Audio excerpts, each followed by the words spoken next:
Okay, so listen, if you're new here, I just want you to know that we tell stories about losses. We take L's here, okay? That's all this channel is.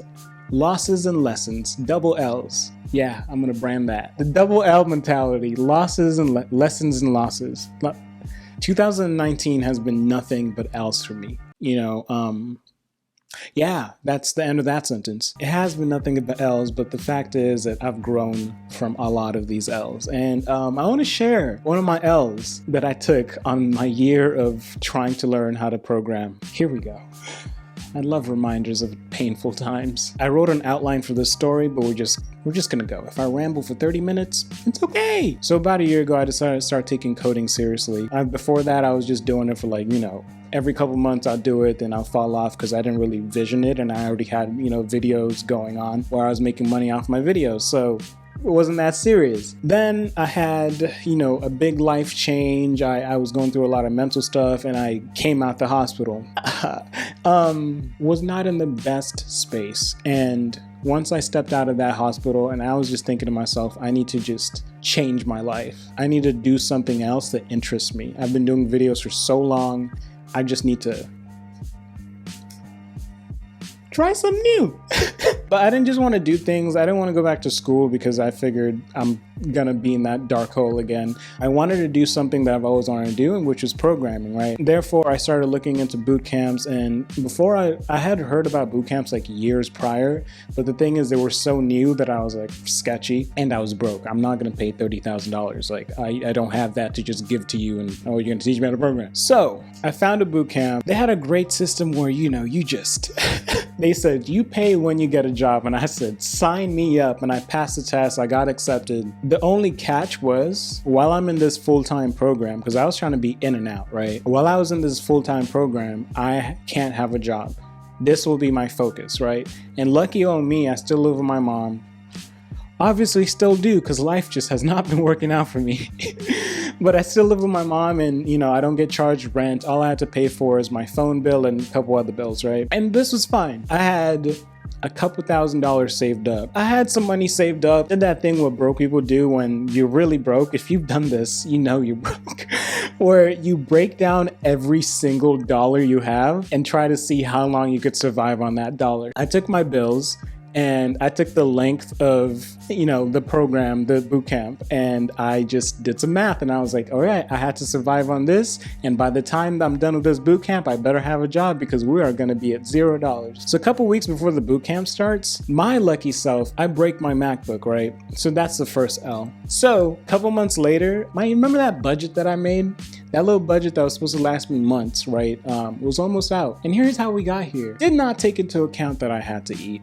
I did not take into account that I had to drive places from time to time. I actually leave my house, gym bills. I didn't do good math.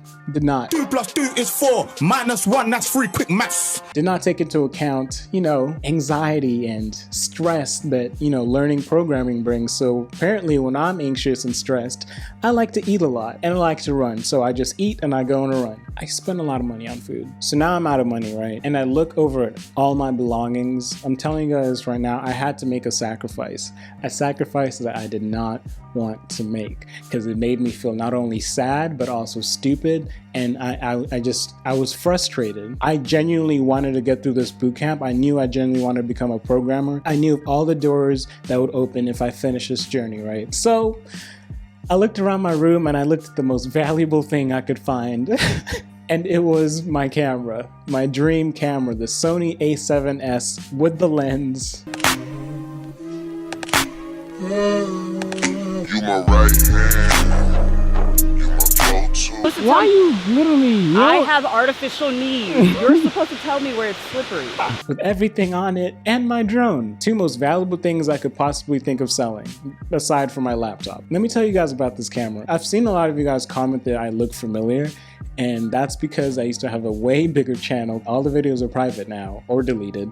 I was getting famous for doing prank videos and stuff like that, and I wasn't really proud of that. I want to be a director at some point, and I'm very serious about that. I don't want to be known for prank videos. So So one day after the YouTube apocalypse, I wasn't even making money off that channel anymore. I didn't really care about it. I didn't care about the audience because audience just wanted pranks, and I outgrew that, right? So I decided to just start all over. Some person at the Apple store told me about a credit card that, you know, you could get, and it'll have 15 months of no charges or anything. So I thought, you know what? I'm gonna take a risk. I'm gonna buy this dream camera, my Sony a7S. It's worth $5,000, a bit more than $5,000 once everything was done. Went ahead and I bought that thing, and I told myself I'm going to grind. I'm gonna invest myself. I'm gonna grind for a year. If I can't make $5,000 in a year, which is way less than you can make at a part-time job, then I failed, right? As a tip to you guys, if you're gonna make a scary investment in yourself, just make sure that your mental health is in a great place. Because in this year that I was supposed to be grinding and making videos and being different, not only did I not change the content that I was making, I started just making regular vlogs, but they were in 4K. Stupid. Not only did I not, you know, challenge myself, I also just disappeared for like months at a time because, you know, depression. So after those 15 months, definitely didn't have the money, which is perfectly okay. A bad decision. I always say take risks, but just also make sure mentally you're in a great place to handle whatever stress that comes on. And I was not prepared for that. Back to the camera. So now this camera that I haven't been using because, you know, I've not been in a great place of making videos is sitting in my room. I've been coding every single day. I haven't been making videos. So in my head, I'm just like, you know what? We got to do it. We got to sell this camera.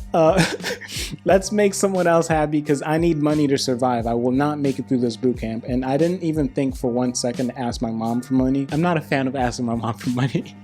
She's there for help, but it just feels weird. It was time to sell the camera so I could survive. And I thought to myself, this sucks. You know, you got to do what you got to do. Posted on eBay. Automatically on eBay, the first person to buy it tries to scam me. They're saying, oh yeah, I sent you the money. They're sending all this information. I've never used eBay, so I almost fell for it. And I had to call eBay, and they were like, yeah, you're being scammed, so don't do that. So yeah, that person was in Nigeria.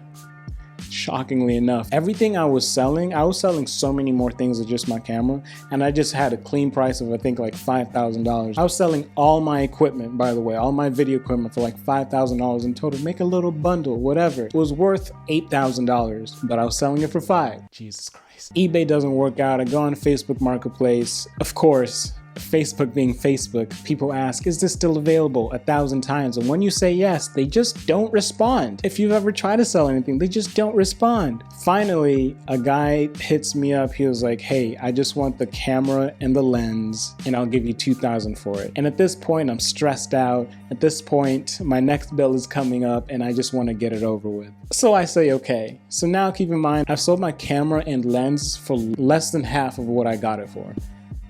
You gotta do what you gotta do. I meet up with a guy, he gives me some money, and I'm like, all right, dope. Come back home. I now have some money. Automatically $500 of it goes to fixing my laptop. Fix my laptop, but the camera on it doesn't work. That's why I gotta use this. That's another L that I didn't need. Some other bills I had to pay for, and I'm back to being broke again. So I had to sell my drone. Jesus Christ.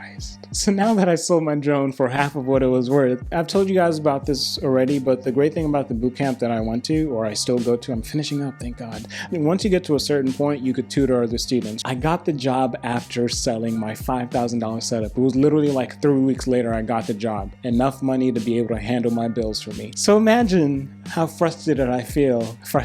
So imagine how frustrated I feel after making that sacrifice for the sake of lengthening, you know, my hopefully soon to come programming. I don't even know what I'm saying. Point is, it was beyond frustrating.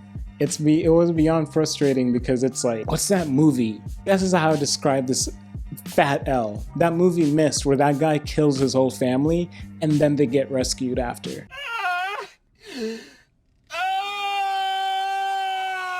That's how it is. I killed my family. I let go of my dream camera, and then later I got, you know, rescued by part-time employment.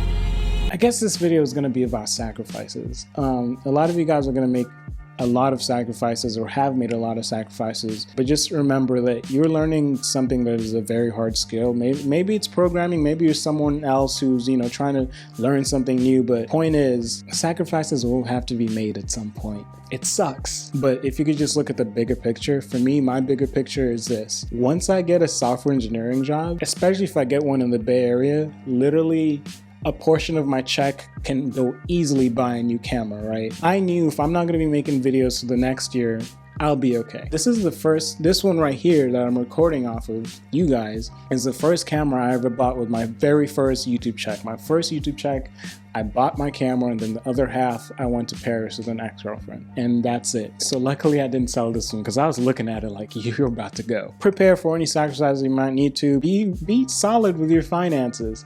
And this was just a story about my L. Thinking about starting a series on this channel called Money Mondays, because I already have a financial channel, but I don't really post on there anymore because this one's doing so well.